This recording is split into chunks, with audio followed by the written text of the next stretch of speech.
Komið þið sæl, gestur þáttarins Guðmundur Ingi Guðbrandsson sem umhverfisráðherra, vertu velkominn. Takk fyrir. Ekki hægt að halda því fram með einhverjum rökum að umhverfisráðuneytið sé það ráðuneytið sem að tengist landsbyggðunum í að hver sterkustum böndum? Já, það alveg ljóst að umhverfisráðuneytið tengist landsbyggðinni mjög sterkum böndum, einfaldlega vegna þess að við förum náttúrulega með málaflokka sem að tengjast nýtingu landsins og svo má líka benda á það að af 15 stofnunum okkar eru 6 með höfuðstöðvar út á landi og 11 með starfsemi, þannig að vorum nú að taka þetta saman nýlega út af fyrirspurn á Alþingi og það eru 320 störf stofnanna okkar út á landi sem eru þá heilstörf og síðan eru tímabundin störf eitthvað 280. Þetta alveg ferskt í kollinum á mig núna því ég verið nýbúin að vera að vinna í þessu. Þannig að okkar starfsemi eða ráðuneytisins og undir stofnana þess, sérstaklega þá stofnanna, hún heilmikil út á landi. En stjórnsýslan, þú svo sem hefur ekki verið mjög lengi í stóli ráðherra, þegar þú horfir á stjórnsýsluna, hún samt sem áður ekkert mjög mannmörg, hvað hefur það komið helst á óvart? Já, það er alveg rétt. Maður myndi gjarnan vilja hafa fleiri til þess að vinna öll þau verk sem þarf að vinna, en sem betur fer gott fólk og oft yfirleitt valinn maður í hverju rúmi. Það sem hefur kannski komið mér mest á óvart hvað maður að segja, hlutirnir, ég kannski bara svona óþolinmóður, mér finnst þeir stundum taka aðeins og langan tíma, á þess að segja gagnrýna einhvern sérstaklega fyrir það. Þannig að það kannski sýnir manni að oft á tíðum væri mjög gott að geta haft fleiri hendur til þess að vinna þau verk sem að þarf að vinna. En þú kallaður inn í ríkisstjórnina, ertu utan að komandi, ertu ekki kjörin, kostirnir og gallarnir við það? Já, þetta góð spurning. Ég held að kostirnir við þetta séu tvímælalaust þeir að ég kem með fagþekkingu inn. Ég menntaður á þessu sviði og hef starfsreynslu sem að tengist þessu, hef unnið alla mína hunds og katta tíð eftir að ég yfirgaf sveitina, hef ég unnið í þessum málum. Þannig að það held ég alveg klárlega kostur. Nú, ég á nú kannski ennþá eftir að finna eða reka mig á gallana við þetta. Mér hefur verið tekið einstaklega vel og á bara í mjög góðu samstarfi við aðra í ríkisstjórninni. Þannig að ég kannski get svarað þessu eftir 2 ár. En öllum okkar daglegu athöfnum fólksins fylgja á einhvern hátt neikvæð umhverfis áhrif. Hvernig heilt yfir, hvernig eflum við umhverfis vitund landans? Já, ég vil kannski nefna í þessu samhengi þær breytingar sem ég tel að hafi átt sér stað á undanförnum árum. Ég man alltaf eftir því þegar að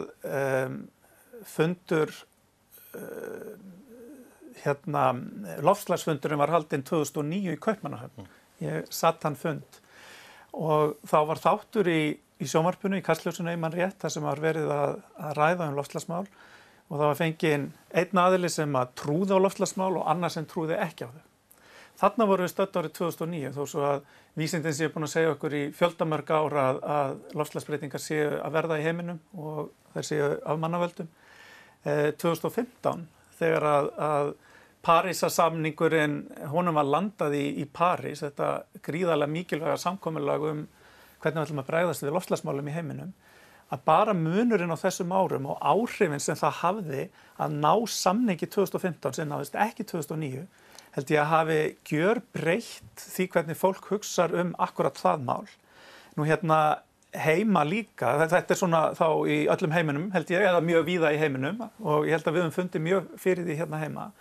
Nú má kannski segja líka að ferðaþjónustan á Íslandi, hún hefur líka vakið okkur meira til umhugsunar að því að við sjáum svona áþreifanleg áhrif á sumum stöðum. Nú það að við eigum sjávarútveg sem að hefur verið rekinn á grundvelli ákveðins kerfis, kvótakerfisins, sem að það eru kostir og gallar við það eins og öll önnur kerfi, en einn af kostunum sá að það talið að það hafi stuðlað að svona langtíma vernd þorskstofnsins. Svo dæmi sé tekið, Þannig að allt þetta held ég að vekja okkur til umhugsunar. Nú svo náttúrulega líka úrgangsmálin.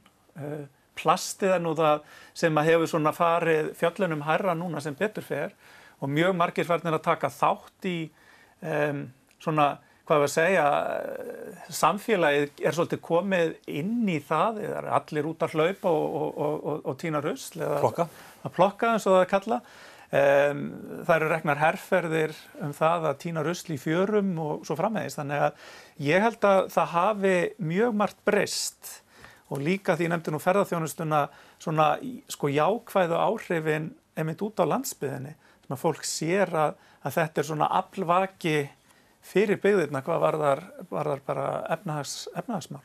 En þú talar Parísar ráðstefnu eða Parísar samkomulagið. Við Íslendingar, við erum ekki að standa okkur. Það er rétt að við erum ekki að standa okkur nógu vel hvað varðar okkar fyrir skuldbindingar sem eru til 2020 og kenndar eru við Kyoto. Hins vegar þá erum við að stefna núna undir Parísar samkomulaginu á árið 2030 og höfum við sett þar fram metnaðarfull markmið og við erum núna í ráðuneytinu að vinna að gerð aðgerðaráætlunar og eins og maður segir það er ekkert annað í boði heldur en að reyna að ná þessum markmiðum okkar og auki við þetta hefur síðan ríkisstjórnin sett sér það markmið að ná þessu svokallaða kolefnishlutleysi árið 2040. Þar að segja þegar það er búið að draga eins mikið úr losuninni á gróðurhúsalofttegundum að þá sé afgangurinn sem eftir það sé unnið með hann með aðgerðum eins og endurheimt votlendis, grafun í skurði, landgræðslu, skógrækt og slíkum aðgerðum. Þannig að það er vissulega stórt verk að vinna á því sviði. Tölum svolítið umhverfismál og þá kannski atvinnumál. Svo fara vestur svolítið, þar er verið að tala að virkja og umræðan þar hefur svolítið svona þróast út í að þeir sem eru á móti virkjun, þá segja heimamenn þið þarna fyrir sunnan, þið eru að skipta ykkur að okkar málum. Er umræðan ekki stundum svolítið svona? Hún er kannski stundum of mikið svona. Ég held nú að þetta hafi samt breyst svolítið. Þetta hafi svona, hvað við segja, þokast í meira í áttina því að vera ekki með þessum hætti. En auðvitað kemur það alltaf upp öðru hvoru. Ég hef verið að benda á það að sko umhverfismál eru ekki þessi stóra ógn sem að við höfum verið eða þessi stóra ógn sem að oft hefur verið haldið fram. Það vitna bara einfaldlega ef að skoðuð sko tækifæri sem að fyrirtæki hafa séð í því að gerast umhverfisvænni, þau spara í rekstri, þau ná fram árangri sem að þau annars hefðu ekki náð fram vegna þess að þau voru ekki að pæla í umhverfismálunum. Nú ef við förum með þetta á aðeins stærri skala, ef við tökum bara efnahagslega áhrif eins og þjóðgarð og friðlýstra svæða, við erum að sjá rannsóknir í Bandaríkjunum sýna það að það sem að tengist útivist, vil ekki kalla þetta iðnað en útivistar, það sem að tengist svona, þessari útivist sem að fólk stundar þar og öll sú þjónusta sem tengist því, hún er farin að skipta verulegu máli í efnahagslegu samhengi. Finnar hafa verið að gera rannsóknir á sínum þjóðgörðum og hverju þeir eru að skila í nærsamfélaginu. Þannig að þar hefur verið bent á út frá rannsóknum að fyrir hverja eina evru sem að hið opinbera setur í þjóðgarða þá koma 10 tilbaka. Og við eigum eina svona rannsókn hérna á Íslandi sem að byggir á þessari finnsku aðferðafræði og hún var gerð fyrir þjóðgarðinn Snæfellsjökull og hún sýnir að hann sé að skila 3,9 milljörðum á ári og þar að verði cirka 1,8 eftir á Snæfellsnesinu sjálfu. Skapi fjölda starfa og þar fram til göttunum og ef maður hugsar aðeins svona út í akkurat þetta og hvar Snæfellsjökull og Snæfellsnes er staðsett á landinu, þá er það býsna nálægt höfuðborgarsvæðinu og það kom einmitt fram í þessari rannsókn að það voru allmargir sem að voru í dagsferðum á Snæfellsnesi sem að þýðir þá að þar er ekki gistingu að ræða. Þannig að maður myndi ætla eftir því sem að þú fer lengra frá höfuðborgarsvæðinu og ert með aðdráttarafl eins og þetta sem að þjóðgarðar er alltaf vegna þess að þeir eru tákn það að þar sé eitthvað merkilegt að finna, að þá geti það verið gríðarlega mikil tækifæri fyrir byggðirnar. Og í ljósi þessara rannsóknar sem hafa verið gerðar erlendis og svona rétt byrjaðar hérna á Íslandi, að þá gerðum við í ráðuneytinu nýlega samning við Hagfræðistofnun Háskóla Íslands að fara að kanna þetta á fleiri friðlýstum svæðum á landinu. Hverju þetta sé í raunverulega að skila byggðunum. Vatnajökulsþjóðgarður, hann stærstur. Verið að tala að stækka hann?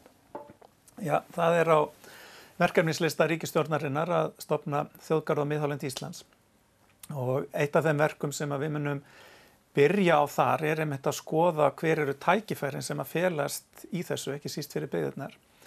Og hvað ætli það sé ekki mánuður eða svo síðan að ég skipaði þverpólitíska nefnd þetta stóra og mikla verkefni, þar sem eru fulltrúar allra stjórnmálaflokka á þingi, sem eru þá allt þingmenn, og fulltrúar Sambands íslenskra sveitarfélaga og tveggja ráðuneyta.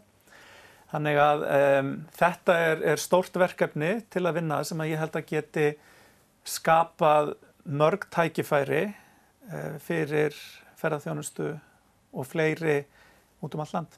Ferðaþjónustan, hún hefur vaxið alveg hreint gríðarlega á undanförnum árum.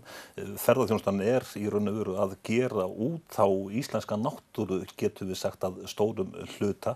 En þetta ekki áhyggjuefni fyrir umhverfisráðherra að ferðamenn þeir koma hérna og traðka niður náttúruna? Þetta viðfangsefni. Við getum annarkvort ákveðið að nálgast þetta með svona neikvæðum formerkjum eða við getum reynt að nálgast það með jákvæðum formerkjum og ég kýsi síðan nefnda. Yfir eða 80% af þeim sem að koma hingað til lands, þeir nefna náttúruna sem helstu ástæðu Íslandsfarar. Og þetta segir okkur náttúrulega það, eins og þú ert að benda á, að óhjákvæmilega þá fer fólk þá og skoðar þessa blessuðu náttúru. Já. Það veldur vissulega álagi á mörgum stöðum, en verkefnið það í rauninni skýrt. Það að tryggja til framtíðar að ferðaþjónustan og náttúruverndin geti haldist í hendur. Vegna þess að náttúruverndin, hún í rauninni undirstaða ferðaþjónustunar sem orðinn okkar stærsti útflutningsatvinnuvegur í dag. Þannig að við getum kannski sagt að ferðaþjónustan, hún háð náttúruverndinni. Og þá getum við sagt, ok, hver eru þá verkefnin? Jú, þau eru að halda áfram að móta aðstæður fyrir ferðaþjónustuna til þess að geta blómstrað. Og þar eru tækifæri byggðanna nefnilega svo mikið. Því að þó svo að sé alveg hægt að finna fallega náttúrinn í Reykjavík, þá vitum við alveg hvað við erum að tala um hér. Og í þessu samhengi að þá náttúrulega þarf að ráðast í aðgerðir á vinsælustu ferðamannastöðunum sem að margir hverjir eru innan friðlýstra svæða. Og í því sambandi að þá höfum við núna lagt aukið fjármagn akkurat í þetta verkefni. Það var tilkynnt það núna í mars að á næstu 3 árum færum 2 milljarðar króna akkurat í þetta, byggja upp innviði á þessum svæðum, aukna landvörslu og síðan eru þá 700 milljónir sem að koma úr framkvæmdasjóði ferðamannastaða sem undir ferðamálaráðuneytinu og þetta kynntum við ferðamálaráðherra í mars. Og svo núna með nýrri fjármálaáætlun þá erum við að sjá ennþá meiri aukningu akkurat inn í þetta. Þannig að þarna verið svona að reyna að halda svolítið utan þetta gullegg ferðaþjónustunnar. Ég hef lagt á það ríka áherslu og við ferðamálaráðherra skrifuðum undir samning þess efnis að setja sérstakt fjármagn í það að reyna að tryggja með hvaða hætti þessi uppbygging á sér stað. Það að segja að hún sé sem faglegust. Það ekki sama hvernig þú leggur stíginn eða tröppurnar. Þú þarft að passa það passi sem best inn í landslagið. En samt finnst manni einhvern veginn að aðgerðir þær séu 2-3 skrefum alltaf á eftir. Þetta svo mikill vöxtur í þessu. Ja. Vöxturinn þetta náttúrulega verið veldisvöxtur á ferðaþjónustunni. Árið 2000 vorum 300.000 að koma hingað, árið 2010 500.000 og núna erum við að stefna í 2,3–2,5 milljónir. Þannig að ég get algjörlega tekið undir það að við höfum ekki náð að halda í við hann. En núna komið allavega fjármagn og núna erum við með fyrir þinginu, ég með fyrir þinginu svo kallaða þingsályktunartillögu landsáætlun uppbyggingu innviða á náttúru og menningar verðmæta svæðum sem að mun svolítið svona búa til ramma utanum þessi málefni og hafa þetta markmiði að reyna að tryggja það að ferðaþjónustan og náttúruverndin geti haldist í hendur en sé ekki andstæð. En þegar að umhverfisráðherra svona leggst á koddann og fer yfir málið í ferðaþjónustunni, finnst þér ferðaþjónustan svona, hafa selt aðgang að náttúrunni með ábyrgum hætti? Það náttúrulega án efa misjamt bara hreinlega eftir fyrirtækjum. Almennt séð þá hefur ferðaþjónustan komið fram að mínum mati með ábyrgum hætti. Ég vil nefna til dæmis að samtök ferðaþjónustunnar hafa lýst yfir stuðningi við stofnun miðhálendisþjóðgarðs sem náttúrulega til þess að halda utan þessi mál öll sömul. Í sömu tilfellum þá, eða allmörg fyrirtæki hafa skrifað undir yfirlýsingar um það að standa sig vel, en svo náttúrulega alltaf einhverjir svartir sauðir.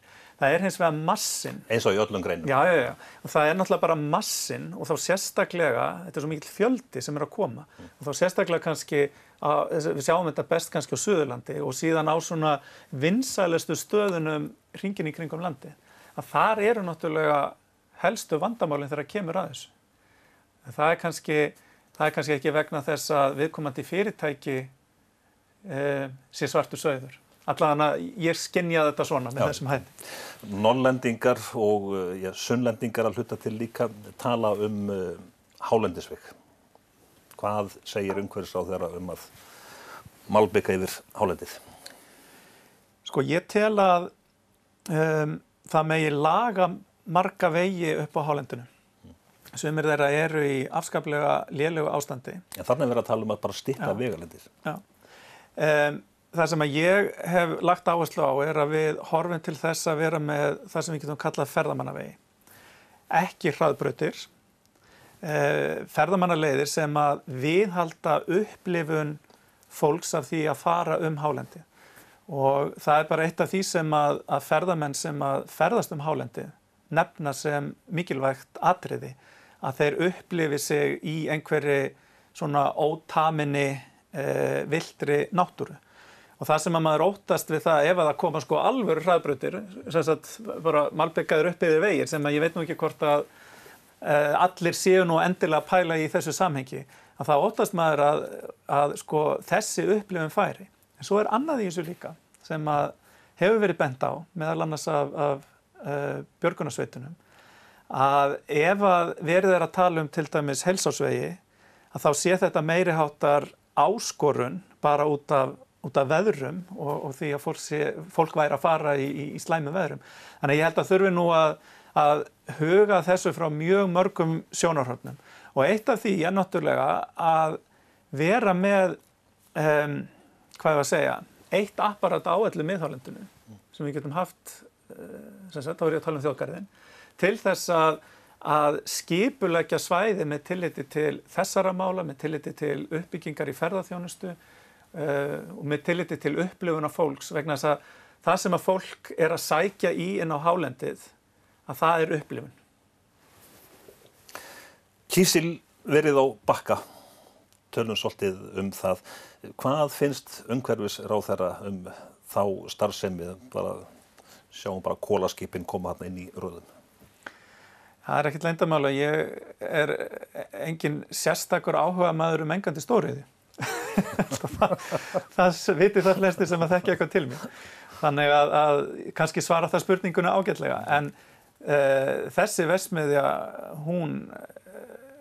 það er búið að reisa hana og hún, það er einhver starfsemi byrjuð, ekki satt. Þannig að auðvitað vonast maður bara til þess að það gangi allt saman vel og ég tala nú ekki í ljósi reynsluna sem hefur verið í Helguvík, að við horfum ekki upp á það sama þarna, það vonar maður innilega. Það sem að ég hef nú lengi bent á er náttúrulega að þetta er ekki svo hreinasta starfsemi sem við gætum dregið til landsins. Það er bara staðreynd. Og eins og þú nefnir þetta með kolin, við erum að tala heilmikla aukningu í útlosun gróðurhúsalofttegunda sem að fylgir því að hafa tekið ákvörðun sem þessa. Og það er eitthvað sem að ég á mjög erfitt með að styðja í mínu umhverfishjarta, en það kom ég nú ekki að þessum ákvörðunum.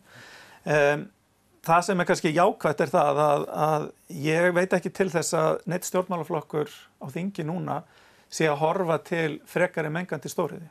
Þannig að vonandi þetta eitthvað, þess að frekari mengandi stóriðju eitthvað sem heyrir fortíðinni til.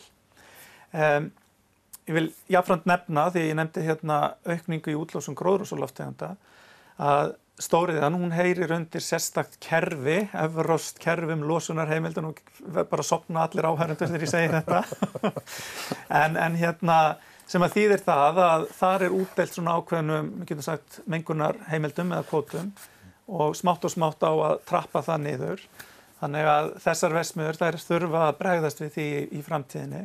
En þetta eykur heildar útlosun Íslendinga. Ertu sem sagt með öðrum orðum svona að vona það að kísilverið á Bakka við Húsavík, það sé svona síðasta mengandi stóriðjan í landinu? Það væri náttúrulega óskandi. Það væri óskandi fyrir mig sem umhverfissinna. Þegar þú ræðir, ég bara býst við því að þú hafi til dæmis talað þetta við Steingrím Jóð sem að ráðherra í þessu kjördæmi, norðausturkjördæmi. Ertu ekki búin að skamma hann? Við hefum nú örugglega einhvern tíma rætt þetta við Steingrímur. Tölum svolítið laxeldi, það svolítið viðkvæmur málaflokkur líka. Hvernig standa málið? Og ég byrja. Já. Sko, ég tel gríðarleg tækifæri felast í laxeldi fyrir Íslendinga.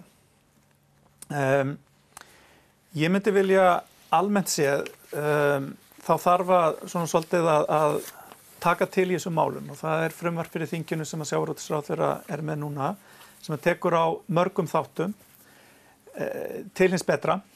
Það sem að ég myndi vilja sjá hins vegar svona inn til lengri framtíðar, að það að við myndum stefna að því að gera fiskeldið okkar, hvað ég að segja, kannski það umhverfisvænasta sem við gætum, eins umhverfisvænt og við mögulega getum. Og hvernig fyrir það? Sko, þá ætla ég að fá að nefna áskoranir sem að tengjast fiskeldi í dag. Og þær eru sleppingar úr þessum opnu sjókvíum, vegna þess að þar erum við að ala upp norska, frjóa norskan eldislax, sem mjög óskyldur laxunum, villta laxunum okkar. Og þetta mikil áskorun vegna þess að það sleppur alltaf eitthvað af þessu. Þetta ein áskorun sem við þurfum að vinna í. Laxalúsin sem hefur nú verið til mjög mikill að vansa til dæmis í Noregi, hún hefur líka komið upp hérna á Íslandi, og eftir því sem að þéttlengin eykst, eru meiri líkur á því að þú fái meiri lús. Og svo það, má segja kannski, úrgangurinn sem að kemur frá þessari starfsemi. Þannig að þetta svona, þetta þrennt í umhverfislegu tilliti sem að þarf að taka tillit til. Og þar þessi mögulega erfðablöndun vegna slysasleppinga sem að gæti haft hvað neikvæðust áhrif á náttúrulega okkar villtu laxastofna, sem eru gríðarlega mikilvægir í mjög mörgum byggðarlögum, sem má kannski segja oft á tíðum svona nokkurs konar auka búgrein fyrir þá bændur sem að eiga jarðir að laxveiða. Þannig að ef við gætum sett okkur það fyrir að á næstu, ég veit ekki hvað maður nefna, 10 eða 15 árum, bara svona sem dæmi, það þyrfti bara að skoða það, að færast frá því að vera með kerfið eins og það í dag og í það að útiloka þessi vandamál sem í því, að þá værum við að tala það að við værum að nálgast þessa atvinnugrein með afskaplega ábyrgum hætti og ábyrgari hætti heldur en við gerum í dag. Þetta svo framtíðarsýn sem ég sé fyrir mér, og ég vil gjarnan reyna að ná okkur Íslendingum til þess að horfa í þá átt. Og Norðmenn eru nefnilega svolítið að gera þetta. Norsk industry hefur sett fram svona áætlun, þar sem þeir ætla að koma í veg fyrir sem mest af slysasleppingum, koma í veg fyrir, færa þetta meira inn í eldi sem að útilokar laxalúsina og þar fram eftir göttunum. Og þeir eru bara með ákveðna áætlun það. Og þetta það sem við þurfum að gera hérna líka. Þannig að þú sérð fram á að laxeldi að það komi til með að eflast verulega á Íslandi á næsta árum? Já, ef við förum í þessa átt, þá sé ég ekkert nema jákvætt við það að við séum haldum áfram að þróa laxeldi með þessum hætti. En það gerist ekki 1, 2 og 3 og það eiginlega svona kannski punkturinn minn. Við verðum að hafa svolítið þolinmæði í að breyta kerfinu yfir í, hvað við segja, það umhverfisvænasta sem við getum. Af því að ég situr nú hérna í stúdíói N4 á Akureyri, svona stóra málið hjá atvinnulífinu, minnst að við Eyjafjörðinn, það er bara skortur á rafmagni og inn í þær umræður blandast þó nokkuð mikið lagning í jörð. Hérna, hvað segir umhverfisráðherrann svona almennt þessi mál? Já, ég held að það séu svona kannski 2 staðir á landinu sem við þurfum að beina sjónum okkar sérstaklega núna og það er þetta svæði hérna eins og þú nefnir og síðan það Vestfirðirnir. Á Vestfjörðunum erum við kannski meira að tala að þar erum við með línur, loftlínur sem eru mikið að falla út á veturnar þegar það eru slæmveður og væri hægt að ná heilmiklum árangri með því að setja þær að minnsta kosti að hluta til í jörð. Hérna á þessu svæði erum við að tala það að það þarf að styrkja flutningin inn á svæðið og í því samhengi, þá nefnir jarðstrengina, þá koma þeir þar til greina líka. Hér þó svona öflugri eða stærri uppbygging að ræða og það þýðir það út af tæknilegum ástæðum að það ekki eins mikið rými eða það ekki rými fyrir eins langa kafla af jarðstrengjum. Þannig að það verður svona takmörkuð auðlind og þess vegna þarf að líta á þetta svolítið heildrænt eins og við tekum bara kaflan hérna frá Akureyri og hérna austur í Fljótsdal. Að líta á það hvar eru verðmætustu svæðin með tilliti til náttúruverndar þar sem að loftlínurnar væru að hafa neikvæðustu áhrifin. Við höfum bara nokkra sekundur eða réttum mínútu eftir 2 spurningar eftir. Þær verða þá bara hraða spurningar í raun og veru. Norrlendingar, þeir keyra mikið á nagladekkjum, ætlar að banna þau? Þú bara kemur alveg ofurum. Sko ég held að svifryksmálin, þau þurfa að horfa á í aðeins stærra samhengi heldur en hvort það að banna nagladekk eða ekki, svo ég sé nú alveg hreinskilinn. Og þar þurfum við, held ég, fyrst og fremst að hugsa til þess að getum við á þeim dögum þar sem að þessi svifryksstoppar eru takmarkað umferð. Beint fólki meira í almenningssamgöngurnar á þeim dögum og það eru tillögur uppi það frá samgönguráðherra að skoða leiðir hvort að það eigi að sem sagt, takmarka umferð eins og á höfuðborgarsvæðinu, til dæmis hægt að gera það með sléttum og oddatölum í bílum og beina fólki þannig inn á þetta. Það eru líka fleiri uppsprettur af svifryki heldur en akkurat nagladekkin, en þau vissulega skipta máli. Þannig að núna í gangi svona eftirfylgni hópur við loftgæða áætlun í ráðuneytinu sem nýtengjandi starfa. Og þetta svona eitt af því sem að verður skoða þar. Og svo bara örstutt svar í lokin, hversu öflugur ertu að flokka sorpheima hjá þér? Ég bara ansi öflugur í því, en það sem að meira að ég hef náttúrulega ekki átt bíl síðan 2006 og áttan bara í 1 ár, reyndar keyrður talsvert af ráðherrabílnum og mínum góða bílstjóra. En þetta nú svona atriði sem ég reyna að kaupa vörur sem eru ekki með miklu einnota plasti. Þannig að ég reyna að gera mitt besta í þessum málum. Guðmundur Ingi, umhverfisráðherra, takk fyrir gott spjall. Takk hérlega sömuleiðis.